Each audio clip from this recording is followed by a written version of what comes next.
Добрый день, уважаемые белорусы! Приветствует вас салон отопительного оборудования Котлов Бай. Сегодня у нас очередной обзор, очередная новинка.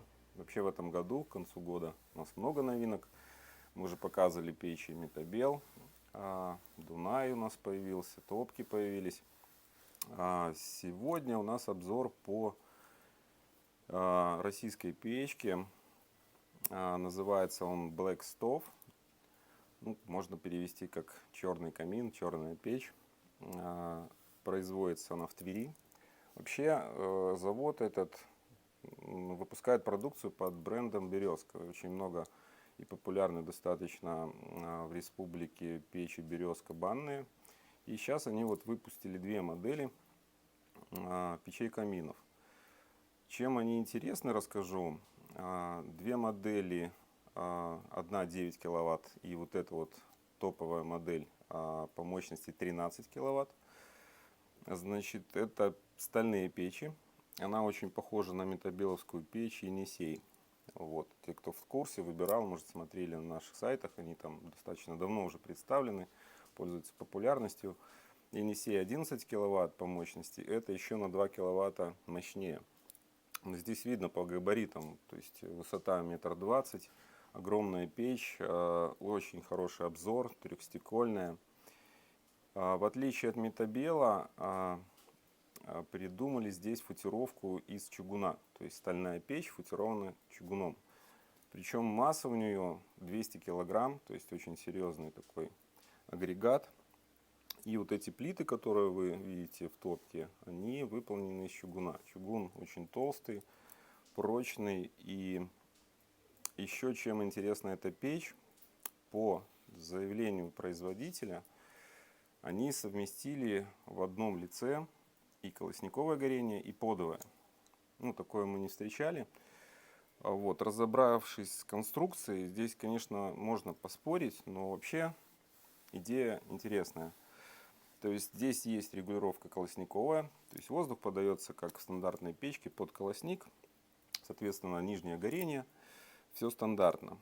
После того, как вы, например, зажгли печь, образовались угли, ее можно перевести в режим длительного горения и использовать для этого верхнюю подачу воздуха, причем вверх топки подается воздух через пламя-гаситель. То есть зуб-отбойник еще называется. Он состоит из двух листов металла. Нижний лист в виде обычного трапециевидного листа из пятерки стали. И он полностью по периметру и внутри выстроены отверстия. Тем самым через эти отверстия, как через дефлектор, подается воздух в верхнюю часть камеры сгорания. И получается подовый режим. То есть снизу нет воздуха, воздух подается сверху. Тем самым достигается более длительное горение. И это ноу-хау этой печки, этого производителя. Кроме того, есть система чистое стекло, то есть воздух подается через эту заслонку, которая регулируется здесь сверху топки, и через шторки подается на стекло, на все три стекла.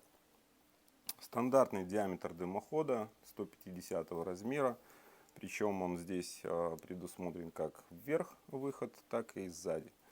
До заднего выхода высота до оси 92 сантиметра.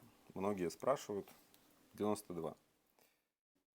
Отдельно хотелось показать этот верхний пламя-гаситель, верхнюю его часть, которая состоит из двух частей, два листа, между ними пространство, через которое подается воздух для подового горения.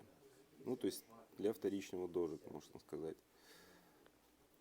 С помощью этой регулировки по каналу в верхнюю часть через эти дефлекторы подается воздух для верхнего подового горения. Дальше, в принципе, все стандартно.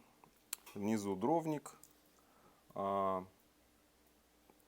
конвекционная печь, то есть воздух прогревается, проходя вокруг топки, и через эти решетки распространяется на помещение.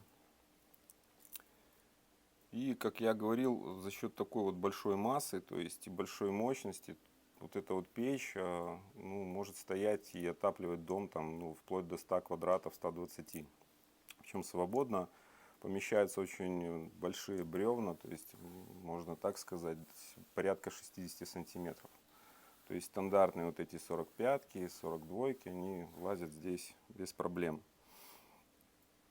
Приходите к нам в салон, посмотрите на эту печь, может быть вам понравятся другие, будем рады видеть вас. Подберем нужный вам аппарат. До встречи.